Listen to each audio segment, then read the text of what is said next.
Good evening. I'm Laura Gomez, and I will be moderating this evening's public listening session. Before we begin tonight's meeting, I would like to remind our audience of some important details for tonight. This meeting is being live streamed on YouTube. A recording of this meeting will be available on YouTube after the meeting. During this listening session, we ask that speakers refrain from demonstrating aggressive behaviors. This includes discriminatory language, personal insults, and obscenity. And lastly, the event organizer reserves the right to mute or remove speakers who violate these standards of conduct. I would now like to introduce you to the Executive Director of the UAS Integration Office, Jay Merkel. Thank you, Laura, and welcome to our second virtual public meeting. We've invited you here today to give us your feedback on the report from the Beyond Visual Line of Sight Aviation Rulemaking Committee, or the Bvlos Arc. The Bvlos Arc was comprised of representatives from 86 different organizations and was established a little more than a year ago to draft recommendations for performance-based regulatory requirements that could normalize safe, scalable, economically viable, and environmentally advantageous Bvlos drone operations. The ARC presented the FAA with its results in the final report on March 10th of this year.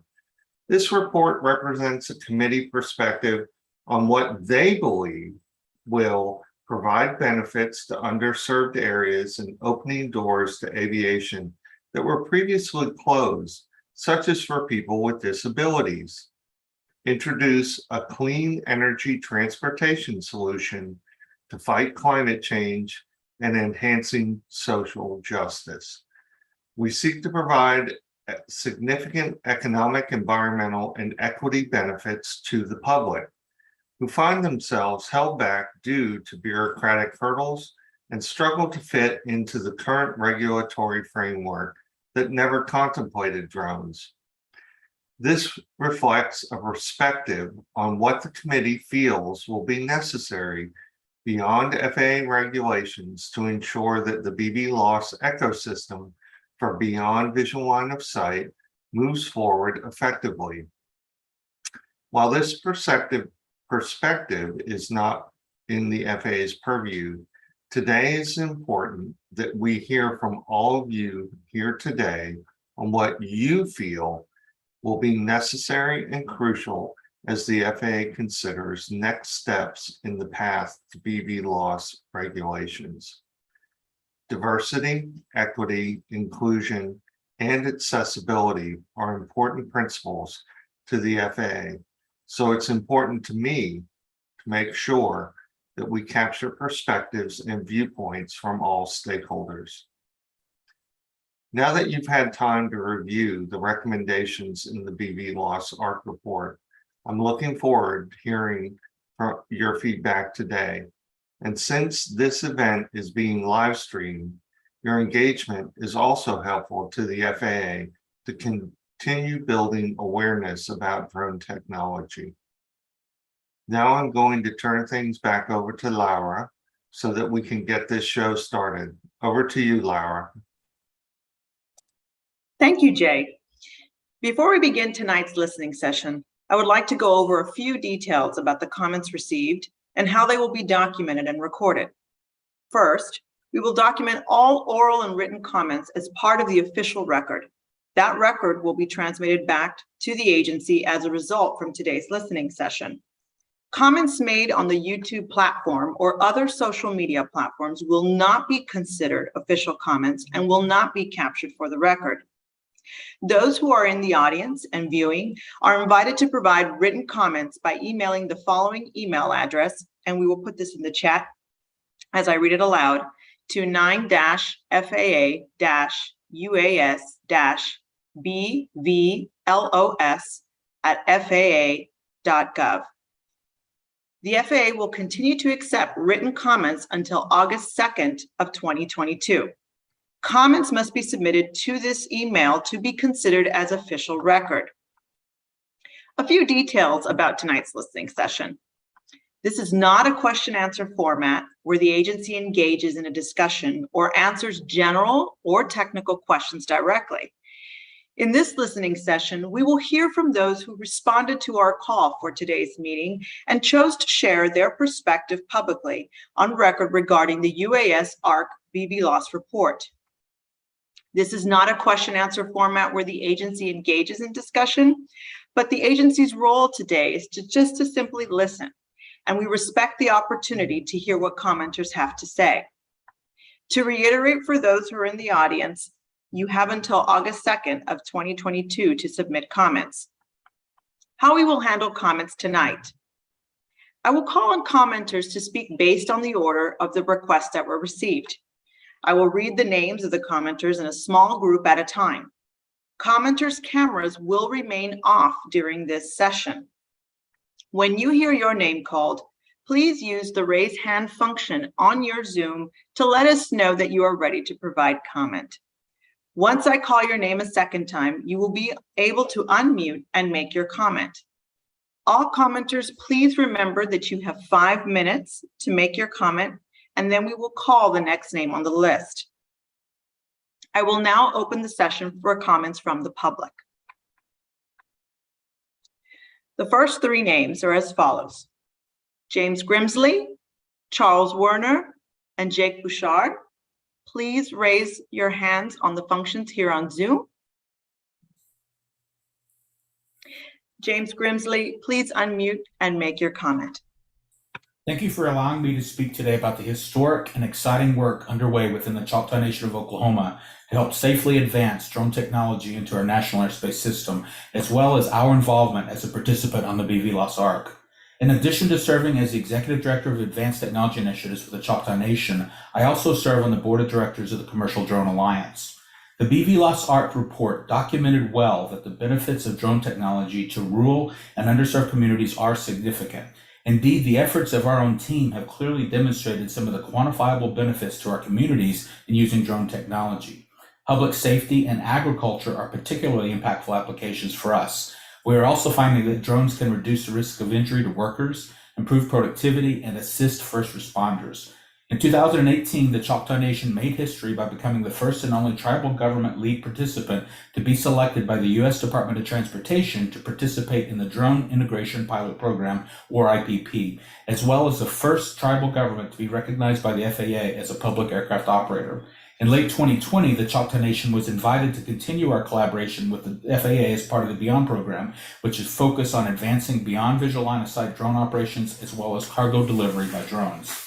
As part of these programs, we have focused on community engagement with public stakeholders, which has been both productive and insightful. Our tribe has an interest in emerging technologies as a potential equalizer for rural and underserved communities. These advancements help communities such as ours make dramatic strides in improving overall quality of life. Our tribe also has a strong commitment to safety, and we are fully committed to safe drone operations within the airspace. The technology that supports drones will continue to advance rapidly and in ways that enable the safe, efficient, secure, and environmentally responsible use of the airspace. The U.S. safety regulatory system for civil aviation has an enviable record of stewardship over the busiest and most complex aviation system in the world.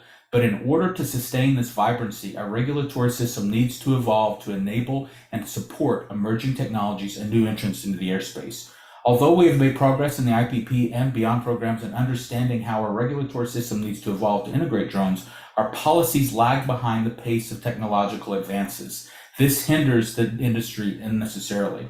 Notwithstanding the best efforts of regulators to date, drone operations remain highly limited and reliant on a patchwork of unwieldy, one-off regulatory waivers rather than a stable and standardized regulatory foundation. Without regulatory modernization, the drone industry faces uncertainty that discourages investment and threatens the survival of innovative companies here in the United States. Unfortunately, our nation is at risk of losing our aviation leadership role in the world unless we take bold action to move into a better future that awaits. Drone technology continues to develop, but it is ready now to safely do more than it has been enabled at this time. For communities like ours that have already made investments in safety infrastructure, drones can offer a more economical, cleaner, and safer alternative to surface transportation for mobility needs with applications such as cargo delivery by drone. Moreover, we have a low-complexity airspace for drone traffic to traverse. Since our geography and others like it entail relatively more benefits and relatively less air traffic complexity, regulators should be amenable to broadly enabling drone operations in rural locations such as ours. Our nation has long led the world in developing and safely deploying aviation technology. We are at risk of losing that leadership role with drones and advanced aviation more broadly. A more conducive regulatory environment that enables the U.S. drone industry to scale would help build a stronger U.S. manufacturing base and research ecosystem, serving our country's economic, safety, and security interests. We believe that the recommendations in the Bvlos Arc final report, when enacted through rulemaking, will be a critically important step in ensuring that our nation remains a global leader. We believe the future is bright and that our quality of life can be enhanced by responsibly harnessing drone technology. But we need the FAA support to ensure that these technologies flourish and provide the benefits to society that we know are possible. As a full participant in the Bvlos Arc proceedings, we therefore fully support the recommendations in the Bvlos Arc final report, and we urge the FAA to continue working expediently toward final rules that will enable Bvlos drone operations. Thank you again for allowing me to make comments. Thank you, Mr. Grimsley. And now, Laura, could you please introduce our next speaker? Will do, Jay. Charles Werner. Thank you. My name is Charles. Yep, Go ahead, got it. Charles. Thank you. My name is Charles Werner. I am a retired fire chief from Charlottesville, Virginia, a certificated Part 107 remote pilot and director of the Drone Responders Public Safety Alliance, which is the largest and leading nonprofit program to advance public safety uncrewed aircraft systems, or UAS, with over 6,000 members across the United States. According to our studies, there are over 5,000 public safety agencies with UAS programs today, with many more in the process of developing their own programs. Prior to this, public safety agencies would have only had the ability to view from above emergency incidents through expensive and piloted aircraft, which was cost prohibitive. That's estimated at 300 or less agencies had this opportunity in the past. Today, the full benefits of UAS are limited to visual line of sight operations and only scraping the surface of what can be done in the way of saving lives. The next big advancement to further enhance public safety UAS will be through the passing of Beyond Visual Line of Sight ARC recommendations. I had the great opportunity to participate as a public safety representative on the Bvlos Arc. And I want to send my greatest thanks to the Bvlos Arc team, as this was done effectively, inclusively, encouraged engagement, and explored all of the input. For public safety, the implementation of these recommendations will dramatically enhance public safety's ability to save lives by locating lost persons, to detect extinguished wildfires, to provide critical information for tactical operations, to identify unseen hazards at hazmat incidents, to drop flotation devices to drowning swimmers, to deliver automatic external defibrillators to cardiac arrest patients, to deliver Narcan to a street opioid overdose, to transport organs and blood between medical facilities, to prevent pedestrian vehicle conflicts, to use thermal imaging to identify dangerous heat signatures at structure fires, to help rescue people from natural disasters. For example, avalanches, hurricanes, tornadoes, floods, mudslides, earthquakes, and volcanoes, which all seem to be of major magnitude these days. To conduct critical damage assessment, and UAS can fly immediately from dispatch over an incident scene to gain critical information before the arrival of public safety units, and serving as a force multiplier at times when resources are strained to incredible levels. Additionally, UAS has an important role in disaster recovery and resilience by providing the analysis of debris removal, status of transportation routes, condition of critical infrastructure, and periodic updates of the community restoration. This criticality also applies to our partners in the utility world and the other essential services. UAS have transformed public safety in ways we never imagined by enhancing the safety for our citizens and the responders, by improving operational effectiveness, and providing real-time situation in some of the most critical incidents that we respond to. The implementation of the Bvlos Arc recommendations will dramatically enhance public safety's ability to save many more lives, and will further enable advanced air mobility with air ambulances, large wildfire firefighting drones, and will elevate the life-saving ability to a significantly higher level. Please help public safety across this great nation to save many more lives by implementing these Bvlos Arc recommendations. The future of aviation and the ability for public safety to save lives depends on it. Again, I thank you for the opportunity to speak. And again, thanks to the Bvlos Arc team for all the great work they did. Thank you, Chief Werner. Laura? Stephen Katz, Zev Nadler, and Vern Saleh. Stephen Katz, please unmute and make your comment. Thank you so much for this opportunity to make oral comments. And most importantly, to the Bvlos Arc for your hardworking and terrific recommendations which we hope will be implemented as soon as possible. I'm Stephen Katz, and I'm one of the partners at Flying Lion. Flying Lion specializes in helping law enforcement agencies launch and maintain drone as first responder programs, otherwise known as DFR. We are proud to currently support DFR programs for 5 agencies who include Chula Vista Police Department, Santa Monica, Redondo Beach, Hermosa Beach, and Beverly Hills Police Departments.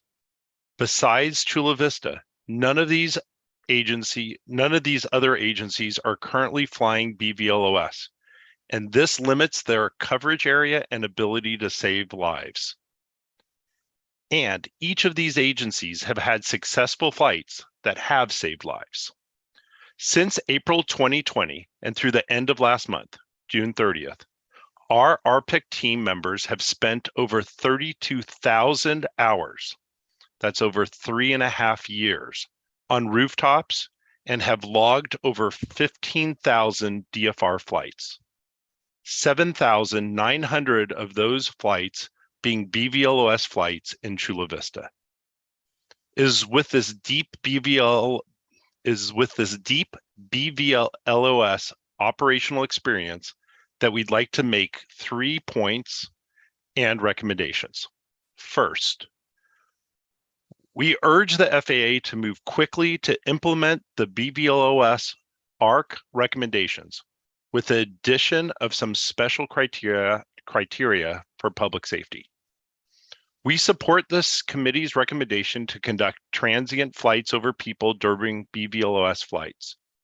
This will reduce the need for public safety agencies to request public agency COAs, saving both the FAA and police departments valuable time and money working through the public aircraft COA process. Also, we fully support additional certification recommendation for BVLOS operations and would recommend an additional public safety operator certification or inclusion in the remote air carrier or remote commercial operator certifications that are included in the ARC's final report. There is practical, hands-on, special training needed for BVLOS operations, and that should be included as part of these certifications. And finally, we recommend public safety flights have priority within both shielded and non-shielded airspace where no crewed aircraft are flying. Second point, we encourage the FAA to leverage the safety data compiled during Chula Vista's IPP participation and since, which was over 11,000 calls for service as of this morning. In our 15,000 DFR flights, there have never been any incidents with crewed aircraft, including no near misses or need to take evasive actions. It is important to note that as other technologies develop, we recognize and encourage the elimination of rooftop pilots. But I did want to recognize the hard work and difficult working conditions our rooftop pilots currently endure to help provide the industry with safe operations and real definitive data for this safety case. And our final point, we encourage the FAA to continue the waiver and exemption process for public safety agencies while the rulemaking process is progressing. We encourage the FAA to continue to provide BVLOS waivers to public safety agencies while the final rule is determined, including beyond visual line of sight aircraft operation to include extended visual line of sight and allow operations where our RPIC does not need to see the UAS, but a trained crew member has situational awareness of the airspace around the UAS. As you've already heard, DFR and the ability to fly BVLOS will allow us to respond to more calls for service, which will help make our communities and first responders safer every day. Thank you. I thought I was unmuted. Sorry. Thank you very much, Mr. Katz. Laura, can we hear from our next speaker, please? Yes. Zeb Nadler? Hello, can you hear me? Yes, we can. Thank you. My name is Zeb Nather. I'm with Aerial Stack Public Safety, and our passion is to see holistic solutions towards standing up LEUAS departments. And obviously, BVLOS is critical to public safety. And the expeditious implementation of the Bvlos Arc Recommendations is going to save lives sooner than later. I was happy to hear the last speaker mentioned Chula Vista, because to quote from Chula Vista PD's drone department's website, CVPD's ConOps using the drone as first responder has been a transformational method of policing that has demonstrated the ability to increase officer and community safety and reduce overall police response times. Having drones as a first responder, I believe BVLOS is going to be critical. Whether it is a drone as first responder or an officer or officers who are on specific shifts and mission trained and available to assist, they need BVLOS capabilities as soon as possible. I want to close with two comments that I believe are germane to this discussion, and I hope will be addressed. The first one is that I hope the committee will help to speed up the process to meet the White House's April 25th fact sheet calling for all 18,000 law enforcement agencies to have some form of UAS detection, which will hopefully eventually include mitigation. BVLOS will help these operations happen more expeditiously and keep our airports safe as well. The remote IDs that are coming up in BVLOS obviously will be going hand in hand, and we hope that the FAA will work to protect the personal data and safety of personal drones and law enforcement drone operators once we all have those remote IDs. We need to protect law enforcement officers who will be at risk if bad actors can easily ID their craft or where they're flying from. And I thank you for your time. Thank you very much, Mr. Nadler. And now, Laura, our next speaker, please. Yes. Vern Saleh? Hello, thank you so much, and thank you to Jay Merkel and FAA staff for this opportunity to speak, as well as your critical work on the Bvlos Arc report, and also personally the prior work with the UAS integration pilot program, which demonstrated unequivocally the benefits of public safety drones and that public safety drones can be safely integrated into the national airspace. Again, my name is Vern Saleh. I'm a retired Chula Vista Police Department captain. And I'm really honored that Chula Vista has been mentioned a couple times here as kind of the groundbreaking agency. And currently, I retired back in October 2020. Currently, I'm a strategist, drone strategist for Axon, which is a premier public safety technology company. So I'm speaking both from the private sector and currently, but also my experience in the public sector. And I just really want to emphasize that BVLOS is absolutely critical to public safety operations and keeping our communities safe. Just a few statistics that people might not be aware of. There are 18,000 police departments in the United States, states, local, tribal, and territorial, and there are 29,000 fire departments. And between those, only a very small fraction have crewed helicopter programs or aviation programs because it's so cost prohibitive to run.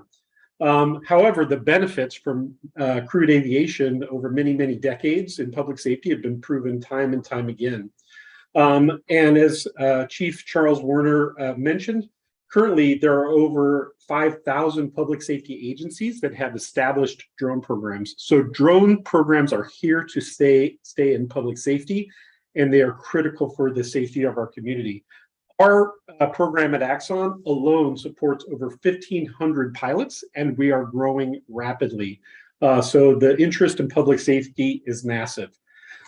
Drones provide critical and timely situational awareness to emergencies for police and fire departments. And just a few examples: search and rescue, searching for suspects, crowd overwatch and security, building searches, search warrant overwatch, SWAT missions, drone as a first responder has been mentioned, and disaster response and assessment. Again, just these tasks are done all over the country on a daily basis by all kinds of public safety agencies, and drones and Bvlos are critical to help expand those use cases.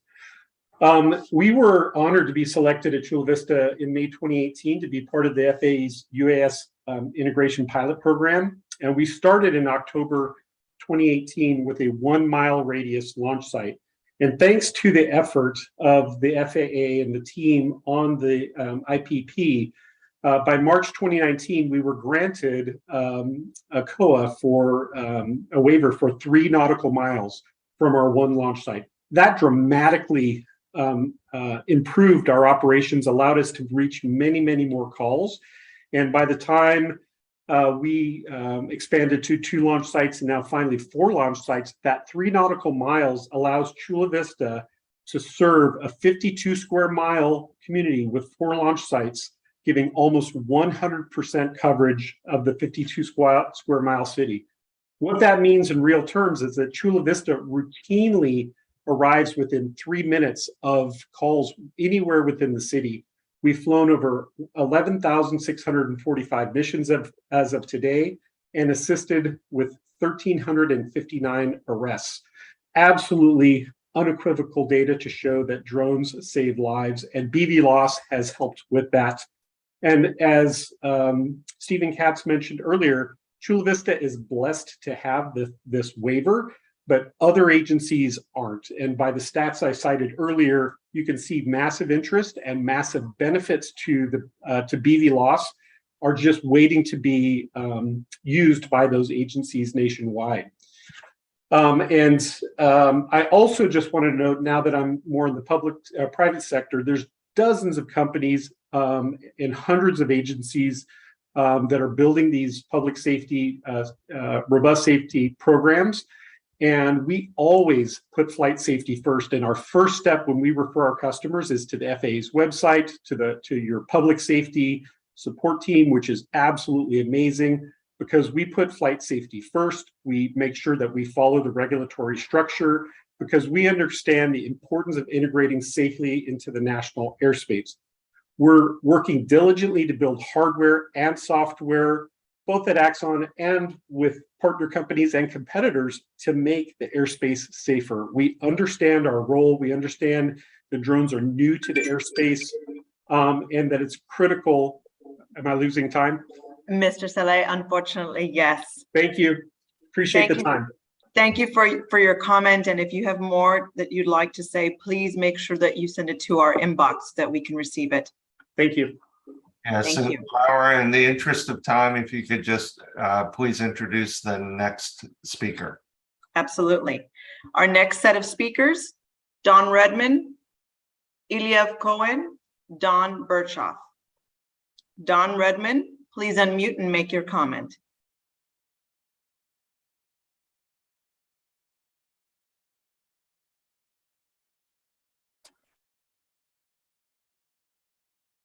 Do we have Don Redman with us?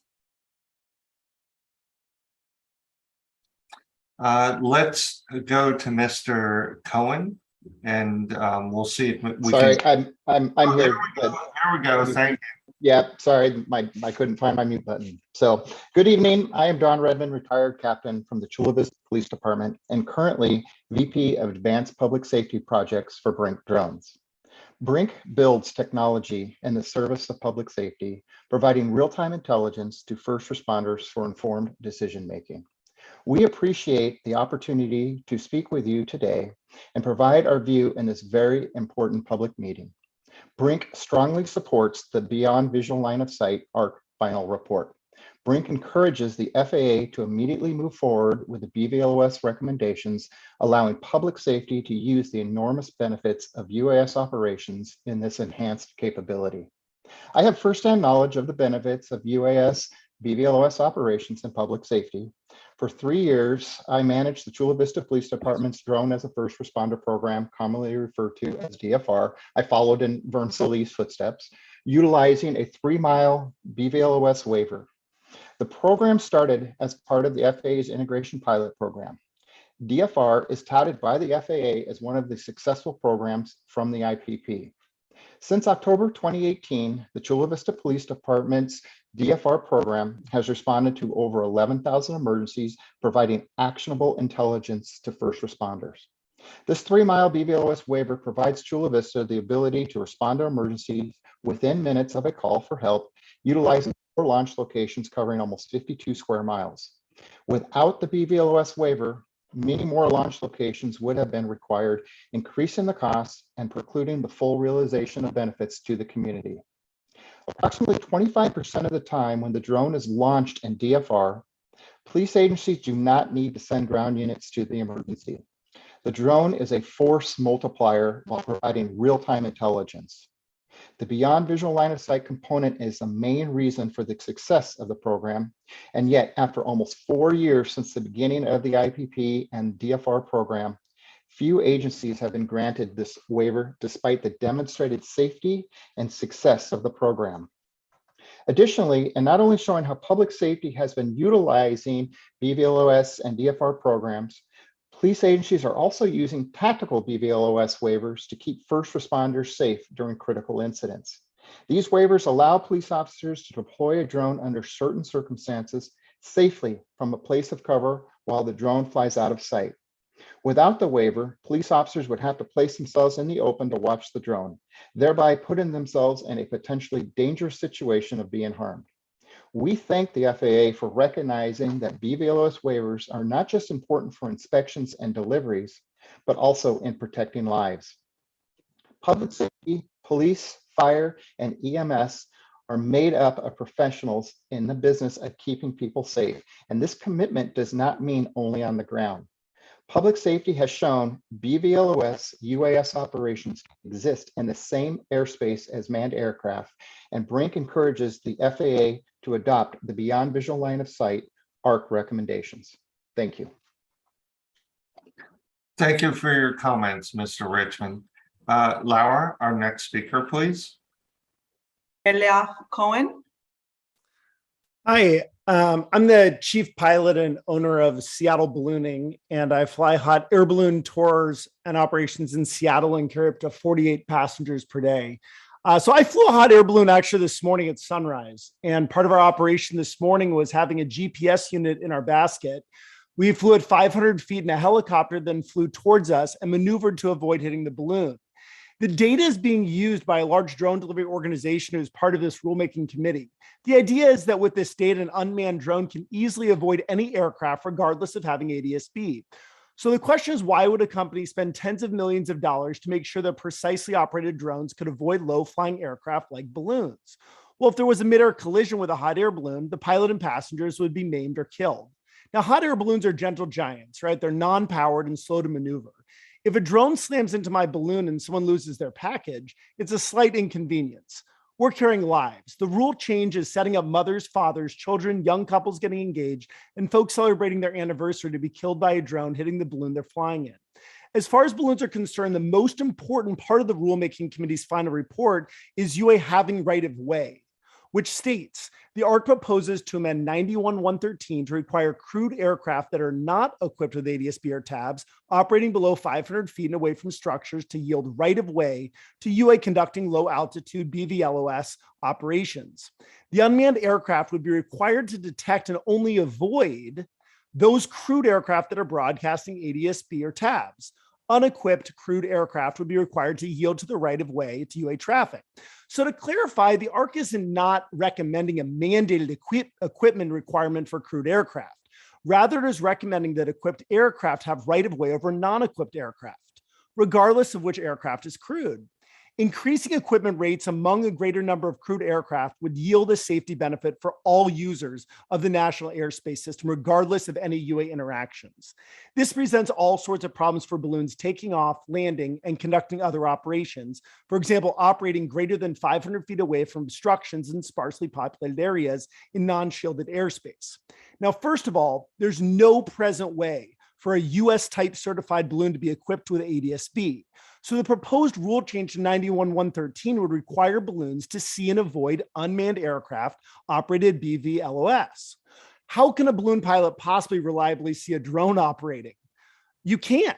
Even if the drone were to be identified, how could a balloon pilot reliably avoid the drone? A typical 90,000 cubic foot sport balloon has a mass in excess of 8,000 pounds. So how could a balloon of that mass be maneuvered to avoid a drone heading towards a collision course? Well, by either adding heat or venting, it can't. It's simply not possible. Hot air balloons do not have immediate control like a drone, fixed wing plane, or a helicopter. Balloons only navigate by moving to different altitudes. Now, although hot air balloons operate under 91.119 as part of the landing process, hot air balloons use low-level winds below 400 feet to navigate to safe landing locations. In the event that this rule were adopted, giving drones right-of-way over aircraft below 400 feet without ADS-B or tabs, the real-world results would be catastrophic. As a balloon pilot, I would have to add heat to the balloon and hope the drone doesn't run into my balloon, ripping a giant hole in the fabric.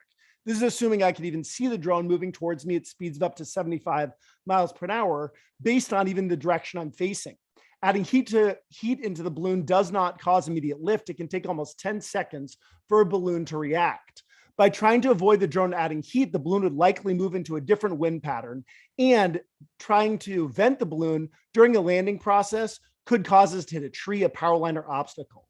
Considering that drone companies are taking the time to create technology to allow unmanned drones to avoid anything that flies, including hot air balloons, it seems this rule is really just being created to limit responsibility when low-flying drone slams into another aircraft and kills people. I believe that changing 91.113 is not what's needed. My conclusion is, should the regulations be changed as proposed by ARC, any balloon operated below 400 feet would in no way be complying with 91.113. As such, this would mean that any balloon operating under these revised conditions would be in violation of 91.13, which would mean a reckless manner and endangering people. A much better solution would be to allow aircraft not equipped with an electrical system to install one of the portable battery-powered ADS-B out transmitters that are now available on the market and used in England and European countries.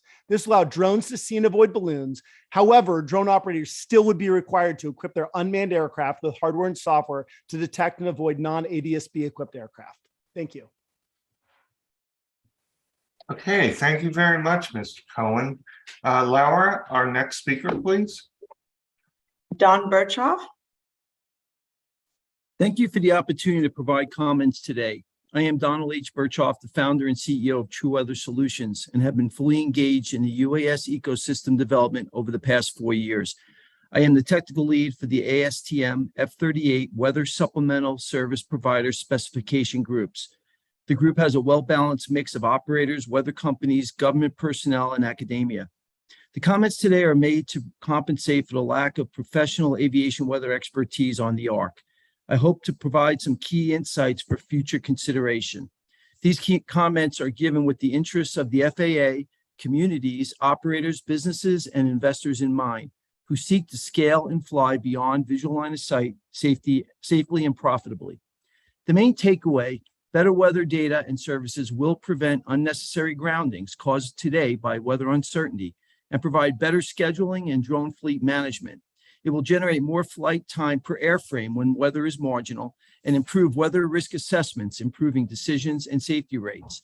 Weather is one of the largest impacts to the NAS, and certainly the largest impact users cannot control within the NAS. When all the precise airframe engineering and type certifications are complete, detect and avoid systems in place, communications capabilities assured, deconfliction and flight planning services ready for higher density BVLOS operations, the weakest link will be imprecise, low altitude weather detection and predictions, especially in terrain and around water and in urban areas. Weather detection or weather data is uncertain, and there are undetectable phenomena that occur not captured in weather measurements, analyses, and weather models today. There are locations where certain micro-weather conditions are unknowable through machine-to-machine digital data sets. In the future, remote pilots will not have the feel and the heuristics about the weather the UAS is experiencing. In some cases, they may not live or work in the same part of the country they are flying. Today, the pilot is the best weather sensor on the airframe, and the intimate knowledge and experience gained from flying in weather is lost through remote piloting. In this future, current government and commercial weather systems, apps, and even the Weather Channel certainly will not cut it, especially outside of Southern California. FAA-funded studies have highlighted this. For small UAS, 70% of the time, the weather will be fairly certain.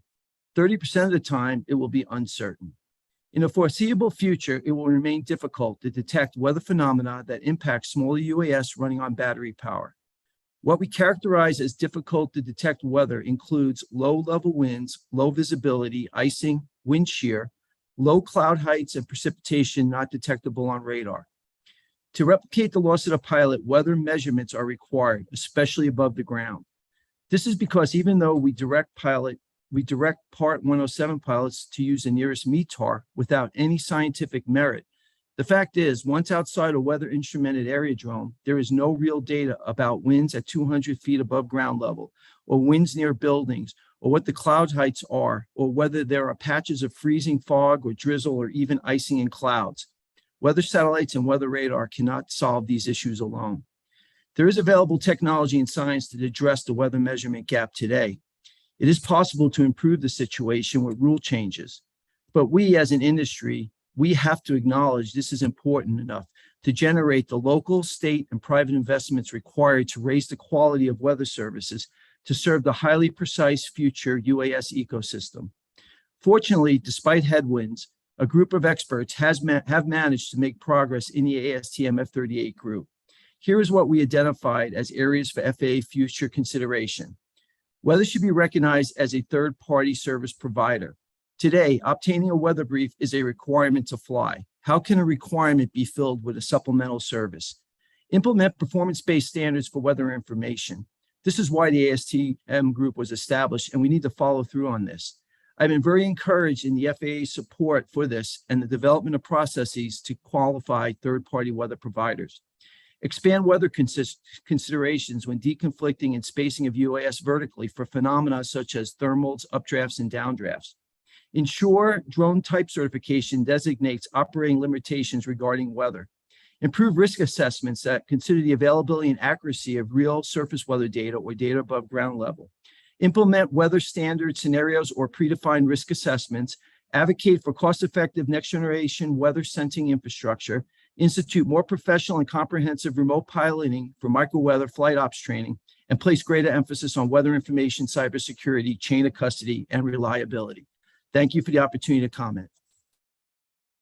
Thank you very much for your comments. Laura, our next speaker, please.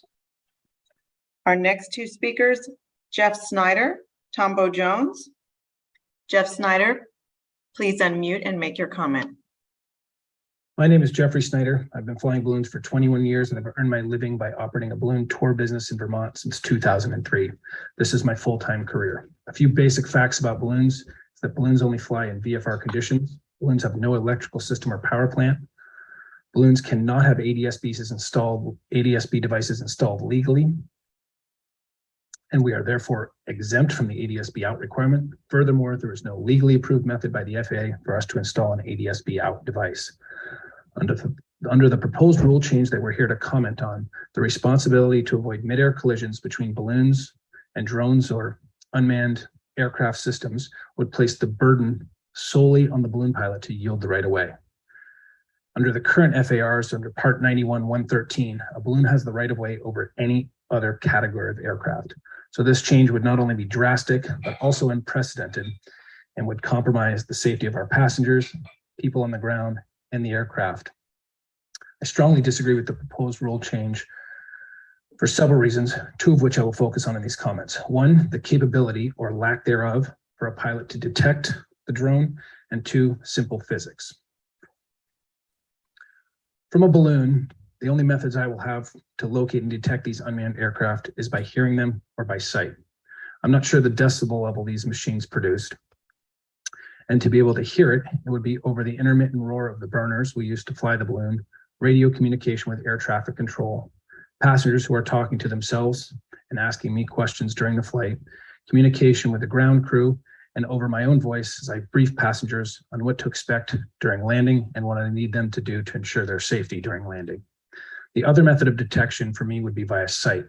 Compared to other air traffic I'm used to spotting for, such as small airplanes or helicopter, these machines will be much smaller.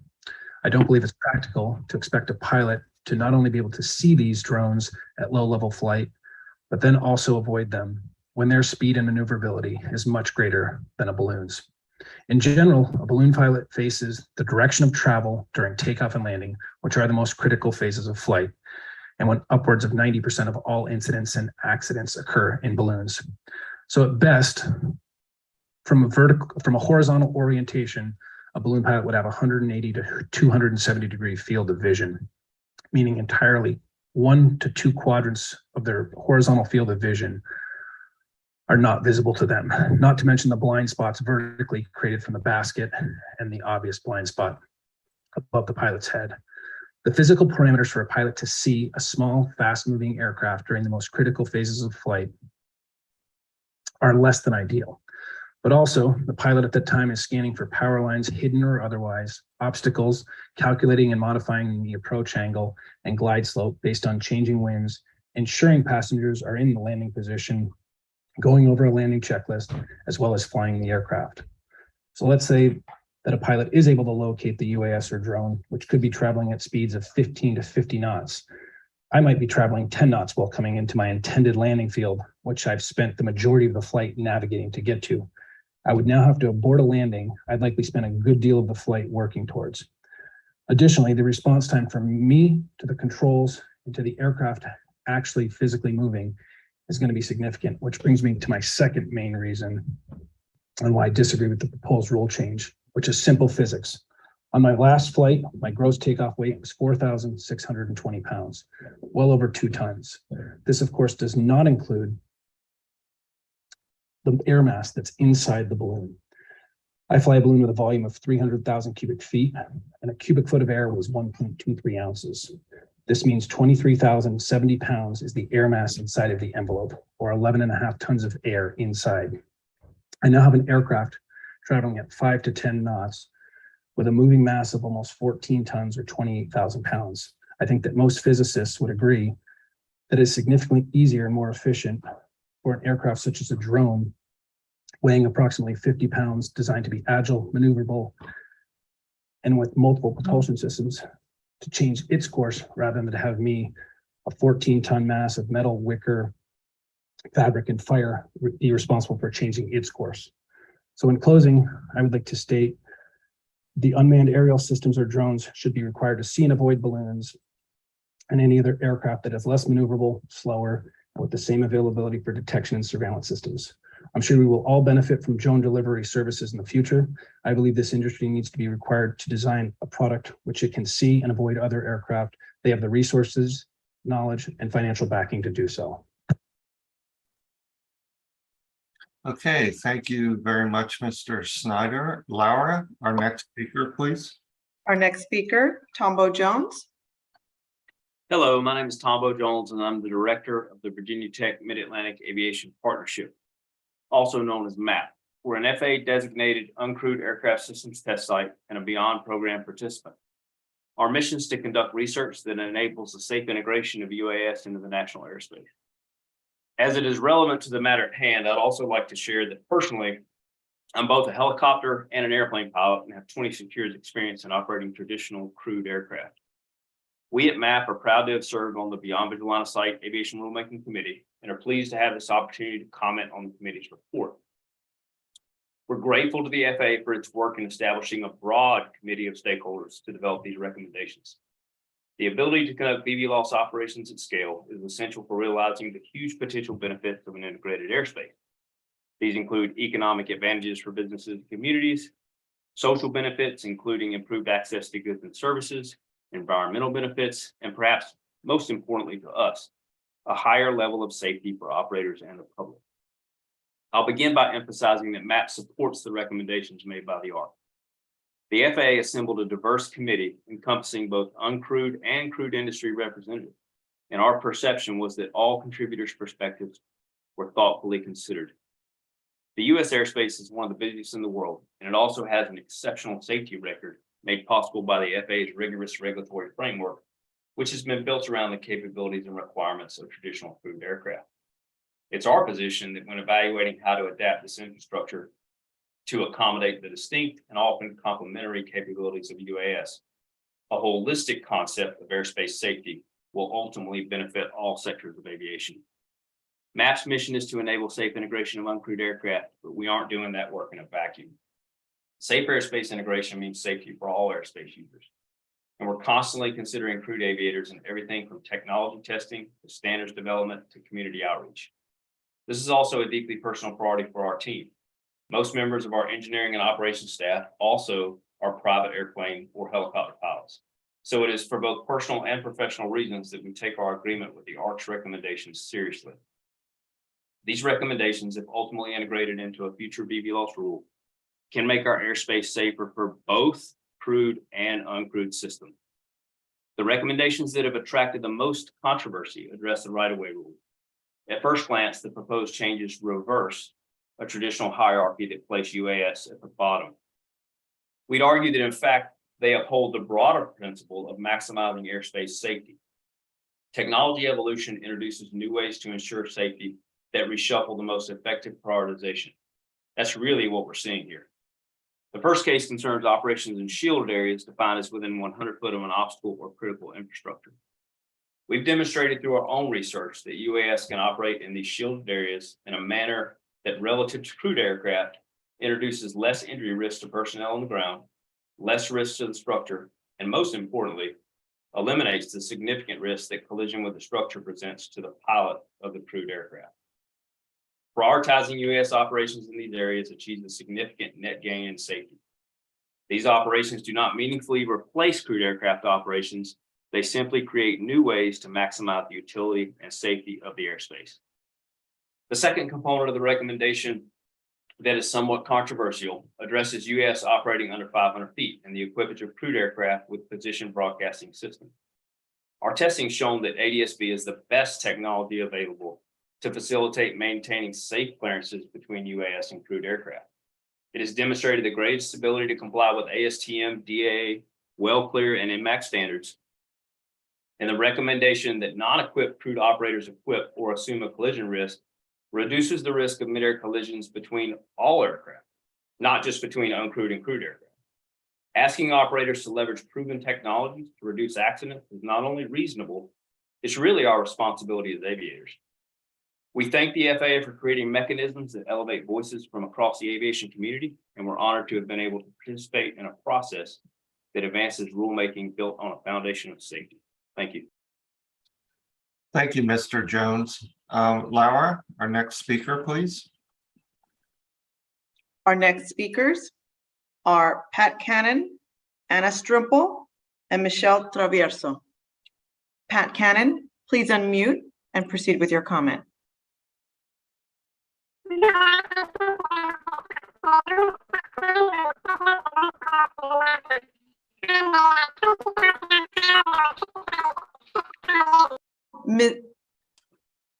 Pat, do you want to get a few minutes to check your audio for a second? Technology problem.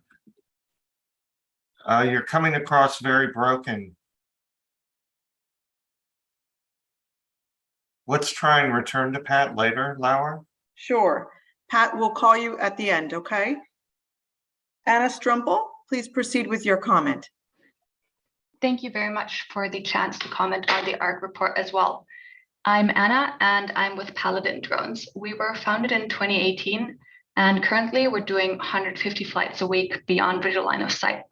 We make drones to help first responders get immediate overview of what is happening at emergency scenes and respond to 911 calls. We've done over 3,000 Bvlos flights safely across states in the US. And together with the 15,000 flights that Stephen Katz from Flying Lion was just talking about, it looks like there are almost 20,000 flights that Bvlos operators have conducted safely.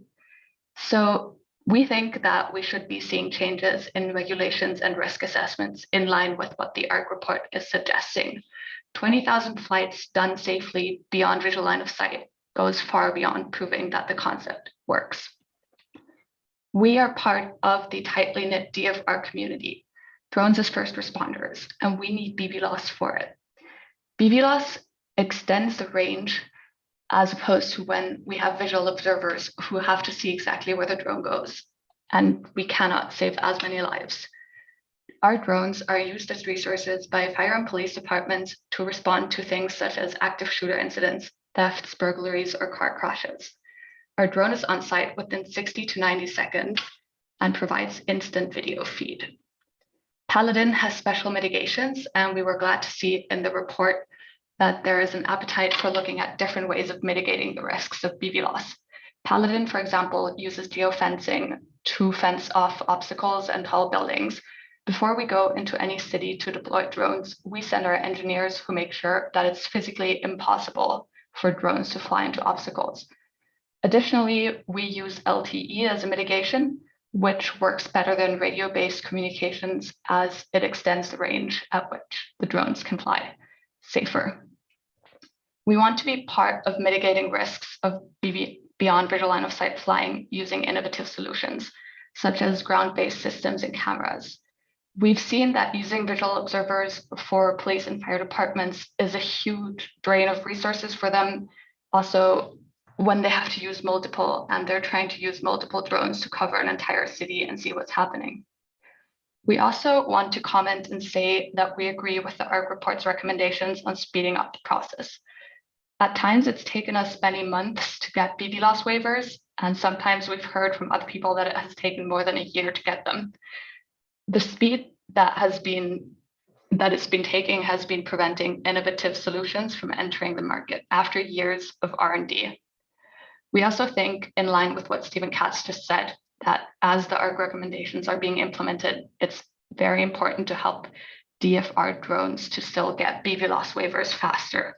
And we have been seeing early successes and got a waiver within a couple of weeks last month. So we're grateful to the FAA for that.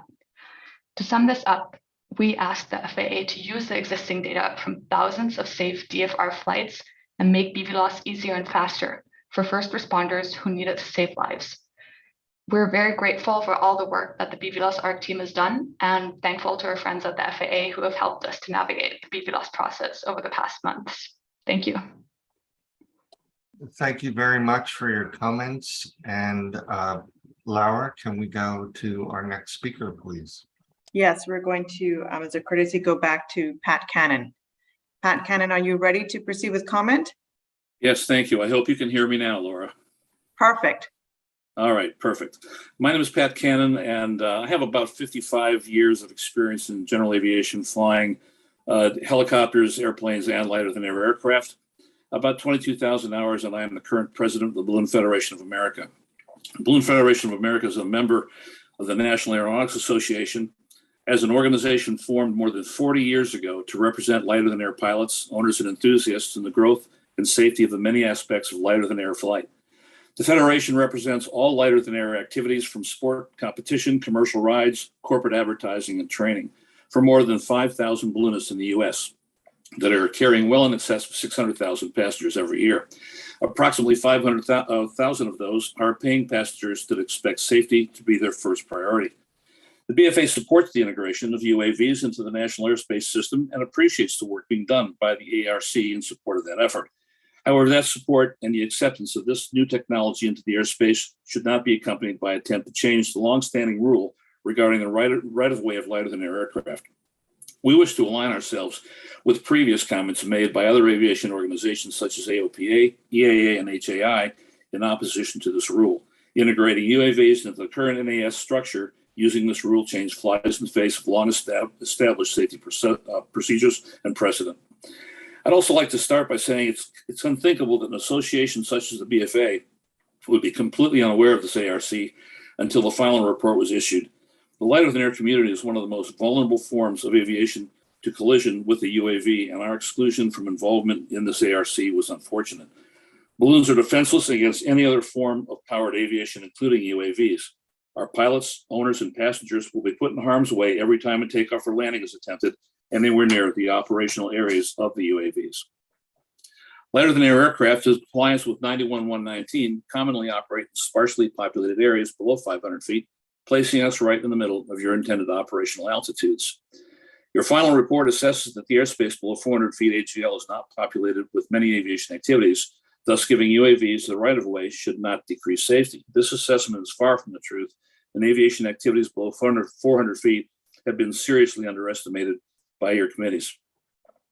Balloons are not required to launch from or land on airports. Therefore, balloon activity can take place in most parts of the NAS without violating 91-119. Further, you said that the provisions to see and avoid should be the rule for avoiding oncoming UAVs. This is far from reality for a balloon pilot to spot a UAV on a collision course with other aircraft. It takes a full 8 to 10 seconds for any size lighter than air aircraft to begin to move vertically to remove itself from the path of an oncoming UAV. A lighter than air pilot will be more likely to hear the drone first, then be required to look in a 360-degree circle to try and locate the oncoming UAV. UAVs are quiet to the point that they may be on top of the balloon before they are actually heard by the pilot. If on a collision course with the balloon, it will be impossible to identify the hazard and then act fast enough to avoid the collision. Please remember that a typical balloon is 7 stories tall, and a passenger balloon can be 10 stories tall and almost as wide. This is a huge footprint to protect our evasive vertical maneuvering, especially considering the total mass of these aircraft is in the range of 3 to 12 tons.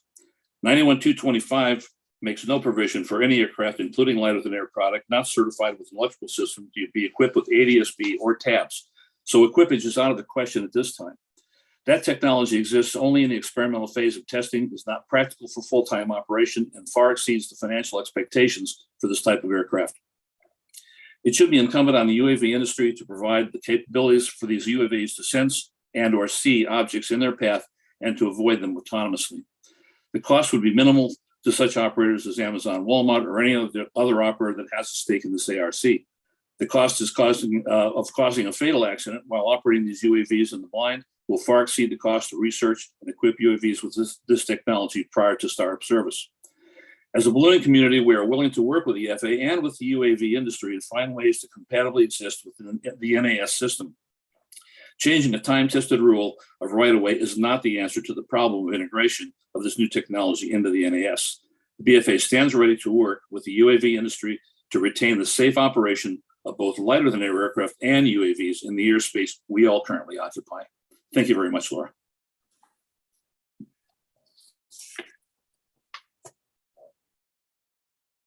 Okay, Laura, do we have any additional speakers? Yes. Jake Bouchard and Michelle Traverso. I'll note for the record, Michelle Traverso is not online. So our last commenter will be Jake Bouchard. Okay, thank you very much. Jake, please proceed with comment.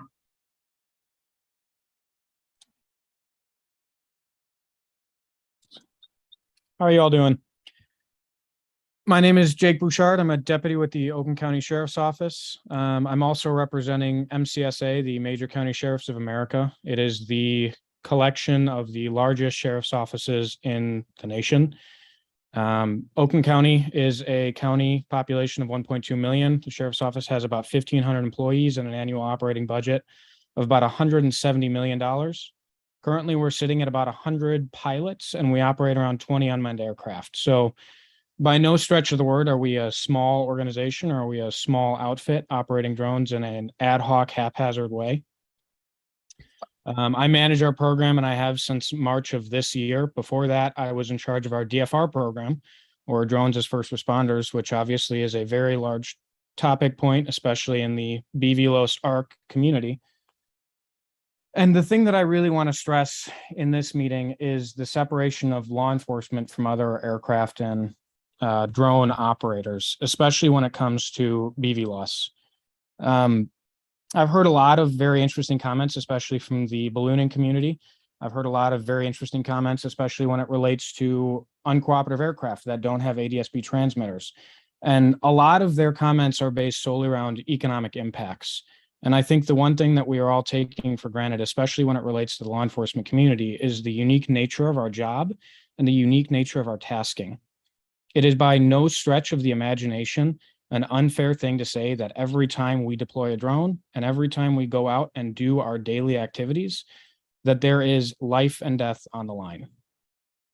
especially when it comes to DFR. As we've seen in Chula Vista, DFR can not only save lives, but it can also dramatically impact the way that a city that is strapped for cash and for officers can have a frontline impact in their residents' daily life. Right now, nationwide, there are about 900,000 law enforcement personnel, and we are facing about a 60,000 man shortage of applicable candidates. That's 60,000 open positions nationwide. DFR has the ability to dramatically be a force multiplier for small agencies that don't have the money to afford a helicopter or cannot be competitive in an ever-changing market where larger salaries are being offered by bigger agencies and they're constantly swooping up smaller agencies' personnel. And what we're seeing in DFR is primarily a city approach, not a large organization approach. In fact, Oakland County is one of the largest organizations adopting DFR right now. All of the other ones are municipalities, they're cities. They're not massive areas. They are very confined, traditionally in an urban environment, with officer counts somewhere around 200. For them, having a drone above is a force multiplier, and it can literally save lives. I mean, in our area alone, I work in Pontiac, Michigan. It's right outside of Detroit. It's an underserved community. In our area alone, we had a 7-year-old girl shot and killed. A 7-year-old girl in a drive-by shooting. DFR was operational and on the roof, but because we did not have our beyond visual line of sight waiver, our drone was forced to stop at about a half-mile away.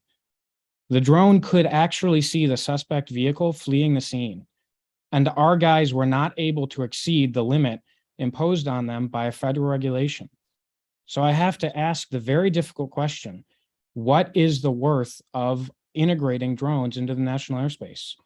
How many times are we going to have to see drones be deployed in situations where they can make a dramatic impact and not be allowed to make that impact because of rulemaking that has not yet followed through on its intended promise? My hope, very much so, is that this committee will dramatically reevaluate the use of drones, especially in law enforcement settings. As my colleagues in law enforcement have said, there's over 20,000 flight hours of beyond visual line of sight.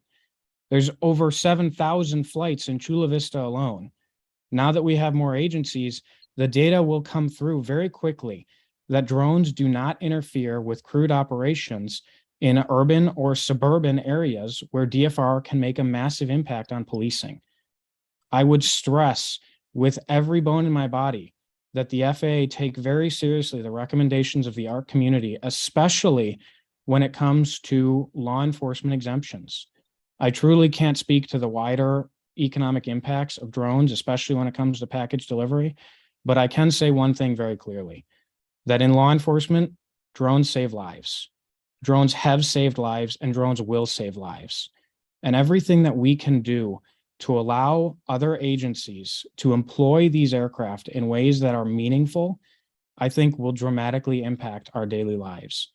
And in the days of defund the police and the rhetoric that we constantly hear, where law enforcement is being made into a very difficult profession, every tool that we have that we can put forward to prevent any use of force is important. And this is one of those tools. Thank you, Mr. Bouchard, for your comments. And we're about to wrap this up. I'll turn it over to Laura in just a moment to close the meeting with the formal comments we need to make. I want to thank everyone for participating in this meeting and all your comments, and for everyone's passion for good government and providing us with your comments. I also especially want to thank those of you who recognized our effort to include inclusive language in this community. We believe this community has a real opportunity to open up aviation well beyond those who had opportunities to participate either as operators or benefactors of aviation in the past. And simple things like changing language and being more inclusive are very important on that road to integrating UAS into our society. So I thank you greatly for those of you who recognize that and use terms like uncrewed. And with that, I'd like to turn it over to you, Laura. Thank you, Jay. This concludes our public session for tonight. I want to make sure that everyone who has already submitted written comments to let you know that we do have them collected. If you still have other comments for those who are viewing tonight, please make sure that you're able to send them over to us at our Bvlos inbox, which has been posted in the chat and throughout the meeting. Thank you all very much and have a wonderful evening.